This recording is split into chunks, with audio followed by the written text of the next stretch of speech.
Hello chess friends and welcome to your Out of Chess channel and welcome back to the FIDE chess.com Grand Swiss tournament in 2021. We're now in the round 10, which means now that after this round we'll have only one more round that has to be played, and then we know of course who is the winner of this prestigious tournament, who is the winner and who is moving up to the candidates in 2022. So after 9 rounds, the Fabiano Caruana was in the lead of this very cool tournament. Fabiano Caruana really destroyed yesterday Alireza Firouzja's Karo-Khan defense with the so-called Mikhail Tal variation. I think it was a brilliant gameplay by Fabiano Caruana, and in that game I think he showed how experienced he is when it comes to this very important games in chess. So that's why Fabiano Caruana, of course, still these days a very respected grandmaster, still someone that you don't just forget. Every time he can be a world championship challenger again he can be maybe even in a new match against Magnus Carlsen, he can still battle for the world championship throne. So as I said, Fabiano Caruana really a guy that you should not forget when it comes to chess now these days. But now in the round 10, Fabiano Caruana only played a draw against Maxime Vachier-Lagrave, which means now again that if Alireza Firouzja or David Howell wins the game, then one of these guys will be the sole leader of the super event. And I think we cannot really say that it's a bad result for Caruana that he played a draw with the black pieces against Maxime Vachier-Lagrave, but it's simply not enough anymore, because now if you lose one half of the point in the super event, then probably you lose the opportunities to get this prestigious tournament. So that's why it was simply only half of the point in every other combination. It would be a brilliant result to play a draw against Maxime Vachier-Lagrave with the black pieces, but now it was simply not enough, because now again Alireza Firouzja or David Howell had the opportunity to, as I said, take the whole lead here in this super event. So let's check out now what happened. Never forget about this guy David Howell. He holds really one prestigious world record in chess. He's the youngest player in chess history that beat a grandmaster. He beat the grandmaster at the age of 8 years, so it was still a world record now even these days. So as I said, really a cool guy, this David Howell. Don't forget about him, of course, too. He's a respected commentator on chess, so I really love to watch his streams. I really love to watch his coverages of games, which are really brilliant. He explains the games in such a dynamic way, so that's why I love to follow, of course, his streams. But now we're commentating the games about the commentator. Now we're commentating the game about David Howell. Let's check out now what happened. Maybe he was a little bit of a surprise of the super event, but now he has the opportunity even to take the lead in the super event. So let's check out now what happened. Alireza Firouzja with the white pieces and David Howell with the black pieces. So here e4 by Alireza, we have e5 by David Howell, knight to f3, knight to c6, bishop to c4, bishop to c5. The Italian game, the Gioco piano, is on the board. So here again we have this normal ideas: castling, knight to f6, attacking the e4 pawn, and now d3 classical systems protecting the e4 pawn. So here we have h6, we have c3, creating dynamic play in the center with opportunities to play d4, b4. So the c3 is sort of a lift move. We can use now this pawn move in order to lift our b pawn or in order to lift our d pawn. So here in the continuation we have now d6 and now rook to e1 played by Alireza Firouzja. Very important moves. Many times you'll see this rook to e1 in Spanish Italian games, because this is a liberating move for our knight to d1, knight to d2, knight to f1, and then knight to g3, maybe followed as a long-term plan with knight to f5 are normal ideas in these types of structures. These are the weak squares that we're trying to occupy, the weak square f5 and also the weak square d5 here from white's perspective. On the other hand, black is trying maybe here also to attack the f4 weakness. These are weaknesses when it comes to squares. When it comes to pawns, so far they are not, of course, pawn that are weak in both sides. So here castling also played by David Howell. Maybe you can always ask yourself this question: why is black never challenging the knight on f3? Because the Italian game and the Spanish game are not working like regular openings. The spitting ideas in these types of structures are not so good, because if you get out with your bishop, like maybe you can do here from black's perspective, you have to prove your point by pinning the knight, because I think you will probably get challenged immediately with the move h3. And now if you want to take, of course, you give up the bishop pair in an early stage of the game, but if you retreat. That's why this move rook to e1 is very important. Now you get probably something like this in the near future. Knight to d2, as I said, knight to f1, and then knight to g3, and still you don't have to mess up your pawn structure further. Knight to g3 will happen, and then you have to move your bishop here to g6, and then it's suddenly not a good piece anymore. So that's why be careful with these pins in Spanish, Italian games, and also probably in some other openings, because when you get out with the bishop, then you have to prove your point with the bishop. So many times I get this question when I analyze some games. I get some questions by my chat friends. Many times they're asking, why is black never pinning this knight? Because okay, you get some active play in the beginning, but suddenly you see this bishop becomes your main issue. So here, after move rook to e1, castling play by David Howell, we have now h3. Now finally Firouzja is playing this prophylactically and never allowing really to move bishop to g4. So here a5, we have a knight to d2, bishop to e6. Very often and popular idea now in the Italian game these days, because if you play bishop to e6, then you get f takes e6. The problem is now that black will probably have some fun and will try, of course, to move d5, which could be very dangerous. Then black can really have the central dominant position, but still here e6 could be weakness with queen to first maybe a4, then queen to b3. There are, of course, also some tactical threats here for black. So that's why here in the continuation of the game, Alireza Firouzja knows also that he has now a great chance. He has to now win his game, so that's why he tried a more dynamic move. He tried bishop to b5, and there is again immediately maybe this positional threat to play bishop to c6. Here the continuation of the game, David Howell says, okay, I'm going to give up you this this opportunity. You can take out the knight, but actually when we watch now this position after bishop to c6 and b takes c6, I don't like anymore white position, because okay, you have double up your opponent's pawn structure, but now what you do, these bishops in this dynamic and open games are really great. So as I said, in my opinion, black could have really a comfortable game. So that's why Alireza, after move bishop to a7, says, okay, I'm staying with the bishop pair on the board, play simply this normal idea, knight to f1 with knight to g3. Here knight to e7 played by David Howell. We have knight to g3, we have c6, bishop to a4, b5, simply kicking away further the bishop, and now bishop to c2. Okay, there is now one problem in the white's position when we watch the activity of the pieces. The bishop is very good, although the bishop hasn't played so far. The knights are good still here centralized, but the problem is the light for bishop. It's a little bit blocked out by its own pawn structure. So as long as black is not opening the position with e takes d4, then with opportunities white to play the move e5, this bishop is simply stuck here. So you should not really, from black's perspective, ever allow your opponent to get with the light for bishop into the game. When we watch here maybe black's position with the minor pieces, black's pieces are slightly better, because this bishop is still good, the knights can be also very useful here in the center of the board, and this bishop is also perfectly fine. The only issue I think here that black has here is maybe a too advanced play on the queen side. So here maybe you can get some weaknesses on this side of the board, because you have already advanced your pawn, so maybe white can attack further the position on that side. So here in the continuation of the game, we have now a4. David Howell locks the position on the queen side, simply expands on the queen side, and here now d4 immediately. So as I said, you should really never allow this one, e takes d4, then e takes d4, then suddenly, first of all, white has this central control, and with potential e5 moves, then this bishop becomes actually the best minor piece on the board. So that's why David Howell keeps the game dynamic in the center, plays simply around. It's not touching anything in the center, plays now knight to g6. We have now bishop to e3, and now rook to e8. Here the continuation bishop to d3 played by Alireza. If you play a3 here from black's perspective instead of this move rook to e8, actually it's not so good.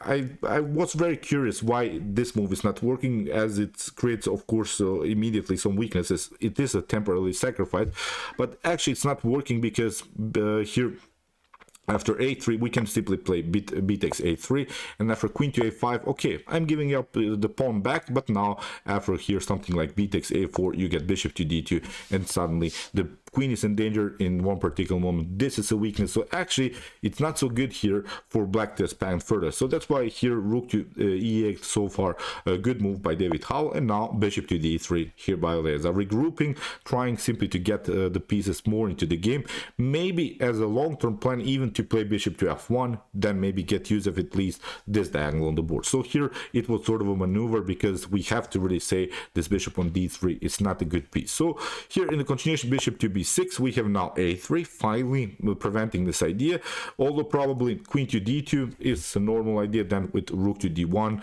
maybe then a3, then rook to d1, regrouping and getting both of these rooks on this potentially open files, because whenever you have this certain dynamic in the center of the board, you should always ask yourself the question, which lines are going to be open probably, and in my opinion the d file could be open. So that's why in the near future you want to play maybe here rook to d1, and then at one particular moment create this rook and queen battle. Maybe queen to d2 slightly more accurate, but here Alireza played here the move a3. So queen to c7, rook to c1, very important move again. If something gets cleared, as I said, again we are asking ourselves the question, if something gets cleared, where do we want to have maybe an open file? So here with the move rook to c1, if something gets cleared, of course, then the queen gets endangered. So here bishop to a5, we have now rook to e2, very important move, because now there was this threat here of e takes d4, then you cannot take c takes d4 because your rook is hanging. But actually with rook to e2, now Alireza has the opportunity to build maybe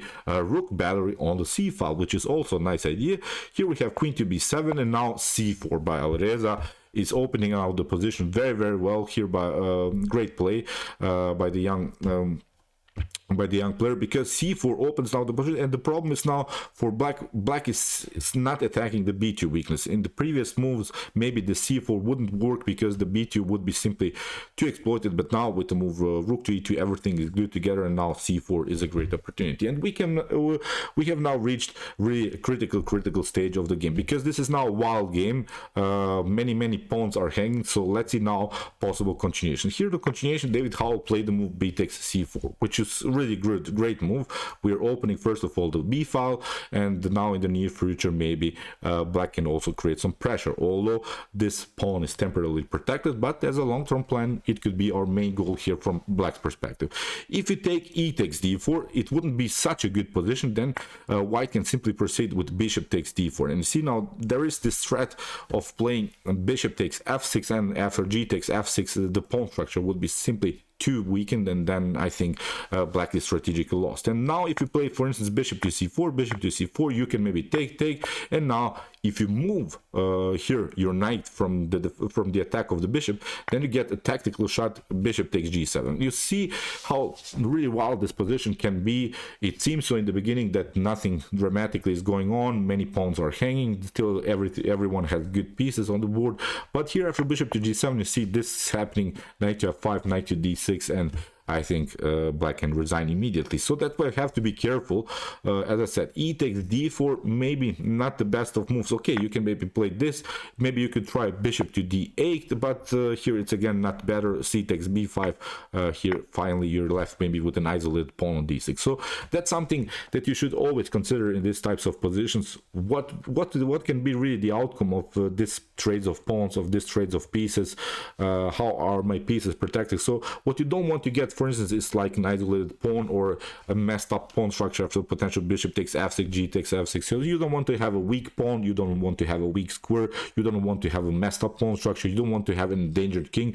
These are the most important ideas when you have this dynamics in the center of the board. So that's why so far after move c4, as we said, e takes d4, not the best of move here so far. B takes c4, a good move by David Howell. So here in the continuation, Alireza tried bishop to c4, and now we have d5, immediately breaking through, which is still a great move. And in the continuation, Alireza plays now the move bishop to d3, and now really again a critical moment in the game, because again you see this is a complicated position. I'm not sure what I would have played here from black's perspective, because I'm not good at these things. So although I'm trying to see opportunities, I'm trying to calculate everything, but sometimes I mess up these types of things. And you see now how David Howell also messed up this position immediately. He played e takes d4.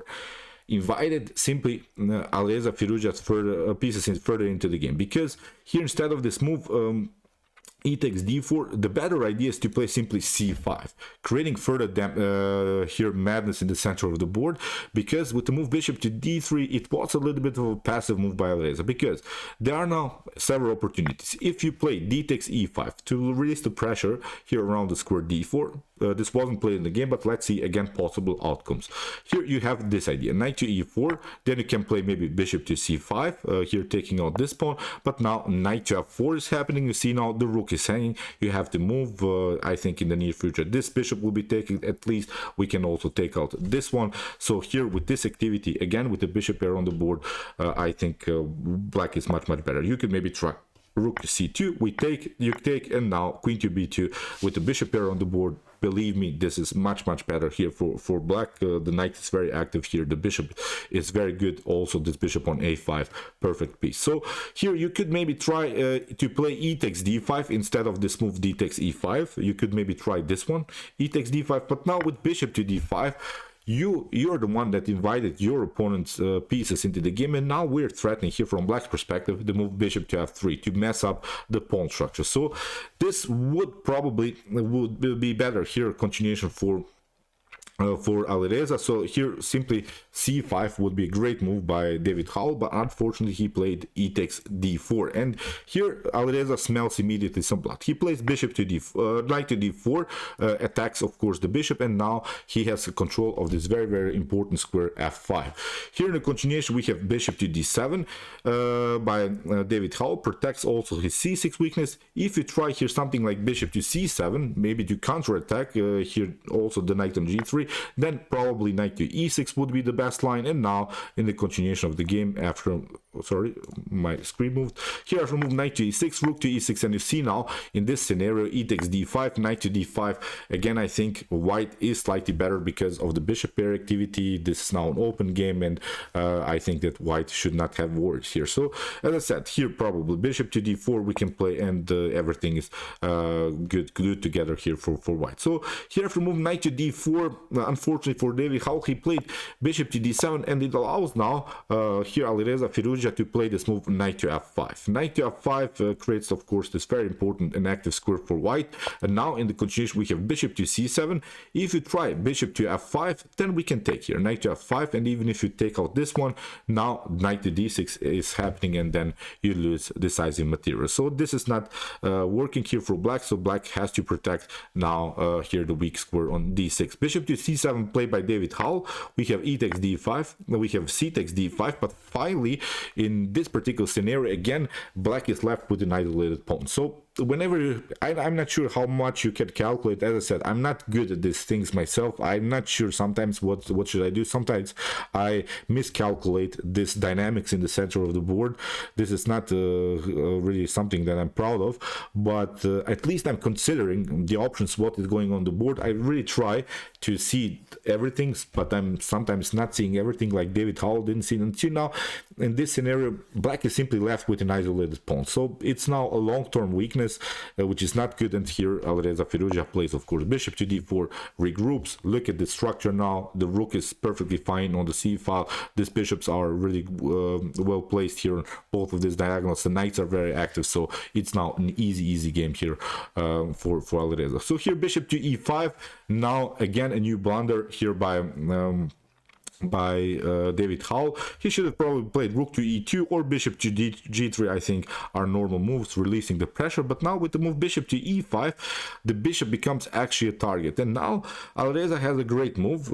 Actually he has two great moves. One is probably slightly better, which would be probably the move rook to e5. Here rook to e5, after move knight to e5 we can play knight to d6, and here after queen to b8, knight to e8, and of course you can take. And again you see with the bishop pair on the board, white is much better. Now in the continuation we can try something like maybe bishop to b1, queen to c2, building a very powerful queen and bishop battery, trying some checkmates. Still knight to h5 is working also as a tactical threat, knight to f5 as a positional idea to get again a new knight on the square. Still you see we have a blockade against the isolated pawn, so the evaluation is +2 for white here. So white is simply dominant all over the board. So here Alireza, instead of this move rook to e5, tried even a wilder move, which is actually also working, not a problem. But Alireza is not a positional player. He's trying also always to play attractive and attacking moves. He played now a brilliant tactical shot, knight to h6. So really wild stuff. So after move g takes h6, he realized that actually this knight is connected to this bishop. Now there is this great tension around the square e5 because the bishop was there. So as I said, this was now huge blunder by David Howell. Here in the continuation, bishop to g6, bishop takes g3, and here Alireza played rook to e8, releases of course the pressure on the e file, rook to e8, and now queen to f3, which wasn't really again the best of moves. F takes g3 is slightly better, and it leads now into normal game for white. It's an easy game. That's the most important thing to recognize, because after f takes g6 we can take bishop to f6, and like here whatever you do in one particular moment, we will probably try something like bishop to c3, queen to d4, and then we try king to h2. So you see now it is an opposite colored bishop's endgame, and you see the materials almost equal. Okay, white has +1 pawn, but still these are double pawns. Maybe if this game reaches the endgame stage, it could maybe be a draw. But with these weaknesses in front of black's king, with the darker weaknesses, with the potential bishop to c3 and queen to d4 battery, black is tactically lost. And the problem is now white cannot be challenged in the way that black can be challenged. So bishop to c6 can always be blocked out with this blockade idea. So in my opinion, you cannot build the same ideas here on the light square diagonal, and the only thing that white needs to do is to hide the king on h2, and everything is perfectly fine. So this is now simply a good game here for white. But unfortunately, bishop to queen to f3 was played by Alireza. Here in the continuation, we have queen to c6, a great move by David Howell, because if you try to take, of course, rook takes c6, then you get this one, rook to e1, and it's a checkmate. So here David Howell found really a brilliant stockfish move, queen to c6, and he's at least temporarily protecting also this knight. Very important move. So here in the continuation, Alireza plays bishop to c2. He is covering the attack on the c file, so he's attacking the queen, but actually he doesn't want to attack the queen, because he realized that he has now this back rank problems on the e file. The bishop is still holding this very important h2 square. Really brilliant game. So now here bishop to b8 played by David Howell. Here probably bishop to e5 slightly better, because if you try here bishop to e5, then we can play rook to e5, and then in the continuation you can maybe try this idea, bishop to h7, we can play knight to h7, and in this particular scenario rook takes c6, bishop to c6. Okay, the engine says still white is slightly better, but I think I would hold this position from black's perspective with these three pieces against this queen. What we need to do is, of course, keep everything glued together, keep the pieces compact. You shouldn't have your pieces loose on the board, so still you need to regroup a little bit. You have to cover your king. As I said, these pieces should be glued together, but in this position I think black could hold the draw. So that's why after move bishop to e5, this bishop to h7 idea is not such a good idea. So here in the continuation, David Howell tried bishop to b8. Here in the continuation, Alireza tried queen to f6. This idea bishop to h7 is simply not working because of knight to h7. As we said, here you cannot take again this idea rook to e1 simply wins the game. It's a checkmate on the back rank. So that's why queen to f6. Now finally Alireza released the pressure, simply traded off more pieces, went into a favorable endgame where of course Alireza is battling simply against his pawn islands. We still have a not a clear situation here for white, but these are simple targets. These are all weaknesses in the continuation of the game, so it's now easy endgame for Alireza. So bishop to c3, d4, we have bishop to d2. You cannot take bishop to d4 because you get simply bishop to f4. You have to move your bishop here to e3, then takes, and now with bishop to f5 you're forced to play bishop to f5, but then you lose the rook here on c1. So still maybe playable endgame, I'm not sure, but this is something probably that black should win. Okay, but in the game after move d4, here Alireza played bishop to d2, which is the correct move. We have king to g7, bishop to d3. Here Alireza simplified the game, and now here Alireza simply moving up the king to e2. What we want to do is now get our king here and simply try to attack maybe this bishop, which is holding the d4 pawn, and If we take out this pawn here, then of course the king can come also and take out this pawn. So this is now completely winning endgame here for Alireza. So here, after move king to e2, bishop to g4, we have king to c2, bishop to b5, now a check, but now finally the king gets here. We have king to g6, bishop to d7, bishop to d1, bishop to d2, and here great move by Alireza, bishop to f4, because if that happens, now we have a new position in which we can take out this one. This one is hanging, so in one particular moment we'll play king to c4, king to b4, we're taking out this one, so everything is good here for white because all of these pawns are on dark square. They cannot be, of course, attacked by the light square bishop, so perfect endgame. So bishop to f4, bishop to g7, bishop to d6, here again a new check, bishop to c5, now finally this pawn is taken. We have bishop to d8, king to d2, bishop to b3, bishop to e5, f takes g3, f takes g3, and after bishop to f5 and king to c1 in this position, David Howell resigned. So why did he resign? It's obvious, because as we said, we can always hold this position. We need only to get our king somewhere here on the queen side, create here a pass pawn, and it's an easy game. The problem is now this bishop is holding the center of the board. You cannot really attack this weakness. You cannot get your king somewhere because this pawn is hanging, so it's simply a losing game here for black. So okay, Alireza won the game. Brilliant game. You see, this was really a dynamic game in the center of the board with many potential pawn trades.